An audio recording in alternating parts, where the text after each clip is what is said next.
du Père, du Fils et du Saint-Esprit. Amen. Le Seigneur soit avec vous.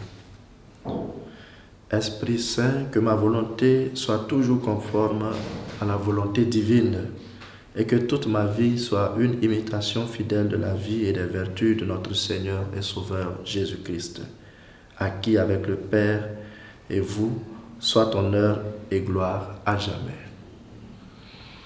Évangile de Jésus-Christ selon saint Marc. En ce temps-là, Jésus s'en alla ainsi que ses disciples vers les villages situés aux environs de Césarée de Philippe. Chemin faisant, il interrogea ses disciples.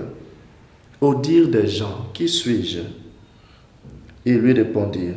« Jean le Baptiste, pour d'autres Élie, pour d'autres un des prophètes. » Et lui les interrogeait. « Et vous, que dites-vous ? Pour vous, qui suis-je » Pierre, prenant la parole, lui dit, « Tu es le Christ. » Alors il leur défendit vivement de parler de lui à personne.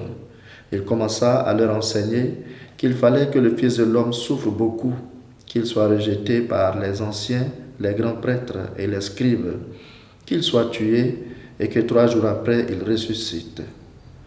Jésus disait cette parole ouvertement. Pierre, le prenant à part, se mit à lui faire de vifs reproches. Mais Jésus se retourna et voyant ses disciples, il interpella vivement Pierre. « Passe derrière moi, Satan.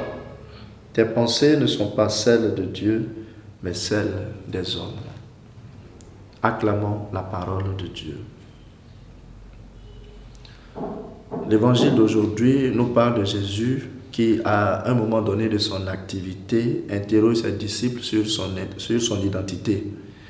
Et à la réponse de foi de Pierre, il annonce ce qu'il devra accomplir pour que non seulement les disciples comprennent mieux, pour que leur soit mieux dévoilé ce qu'ils sont en train d'affirmer, qu'il est le Messie, le Christ.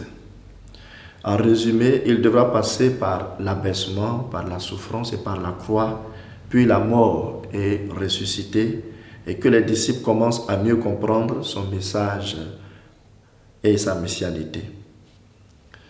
De ce passage, 2 questions me viennent en tête pour notre méditation. La première, pour vous, qui suis-je? Qui est vraiment Jésus pour moi? Comment je le vois? Quelle est ma relation avec Jésus? Et pour bien répondre à cette question, je dois voir la place que je lui accorde dans ma vie de foi et de témoignage. La deuxième question, Jésus s'arrête aujourd'hui pour faire un bilan de son parcours par rapport à l'image que les autres ont de lui. Est-ce que tu peux t'arrêter et permettre que les autres te disent ce qu'ils pensent de toi et que pour que tu t'améliores? As-tu la capacité d'ouverture pour accueillir des autres leur regard sur toi? Fais cet exercice et tu découvriras sûrement des choses que les autres pensent et que tu ignores. Et que Dieu Tout-Puissant te bénisse, le Père, le Fils et le Saint-Esprit. Amen.